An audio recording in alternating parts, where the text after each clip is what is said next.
নমস্কার বন্ধুরা, আমি কিংশুক মজুমদার। আজ আমি আপনাদের কাছে নিয়ে এসেছি লেখিকা শ্রীমতী রীনা দাস সরকারের লেখা অবলা থেকে সবলা বইটির পাঠ্যপ্রতিক্রিয়া। আর্থ সামাজিক রাজনৈতিক প্রেক্ষাপটে নারী স্বাধীনতা, নারীর মূল্যবোধ নানান সময়ে পরিবর্তিত হয়েছে।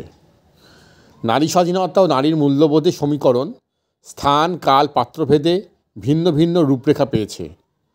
কোথাও নারী শুধুমাত্র শয্যাসঙ্গিনী, পুত্র সন্তান উৎপাদনের মাধ্যম মাত্র, আবার কোথাও বা অন্য কিছু। নারী স্বাধীনতা হলো নারীদের অধিকার, স্বাধীনতা এবং সমানতা অর্জনের মাধ্যমে তাদের সম্মান এবং স্বাধীনতা সংরক্ষণ করা। বর্তমান সমাজ ব্যবস্থায় নারী স্বাধীনতা অর্জনের পথে প্রস্তুতি এবং সমর্থন বাড়ছে। তাতে তাদের শিক্ষা, কর্ম এবং অন্যান্য অধিকারে অংশগ্রহণ করার সুযোগও বাড়ছে। আর নারীর মূল্যবোধ হলো তার নিজের সম্মান এবং সামাজিক মানকে উপস্থাপন করার ক্ষমতা।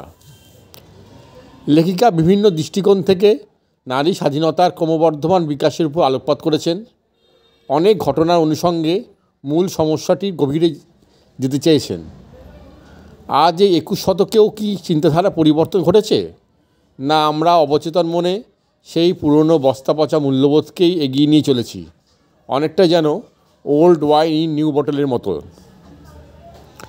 লেখিকা তার নিপুণ কলমে তুলে ধরেছেন একান্নবর্তী পরিবার থেকে মৌলিক পরিবারে কন্যা সন্তানের প্রতি সমাজের বিরূপতার কথা, প্রতি স্তরে নারী জীবনের অত্যাচার ও অপমানের কথা। শহুরে জীবনে পোশাকে এসেছে পরিবর্তন, আধুনিকতার ছোঁয়া। স্বাধীনতা না উচ্ছৃঙ্খলতা, সেই বিতর্কে না গিয়ে একথা বলা যেতেই পারে আর্থিক সচ্ছলতা নারী জাগরণকে কয়েক সোপানে উন্নীত করেছে।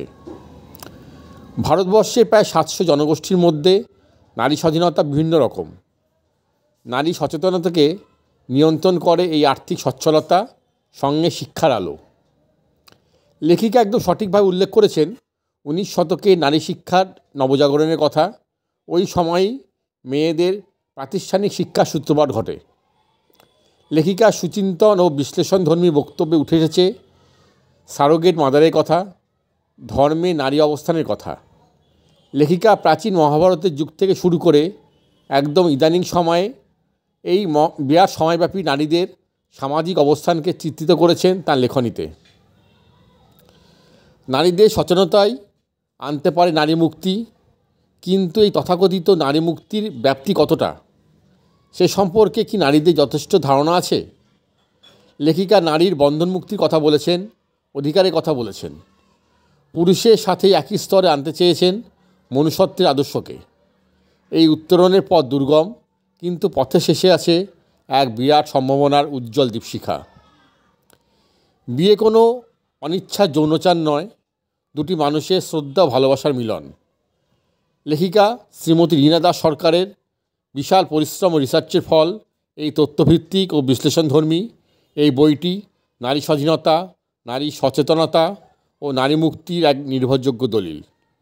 নিরন্তর শ্রদ্ধা ও সাধুবাদ রইল লেখিকার জন্য। বন্ধুরা, আজ এই পর্যন্তই। আমি আগামীকাল আসবো আবার অন্য কোনো একটি বইয়ের পাঠ্যপ্রতিক্রিয়া নিয়ে। ভালো থাকবেন সবাই। নমস্কার।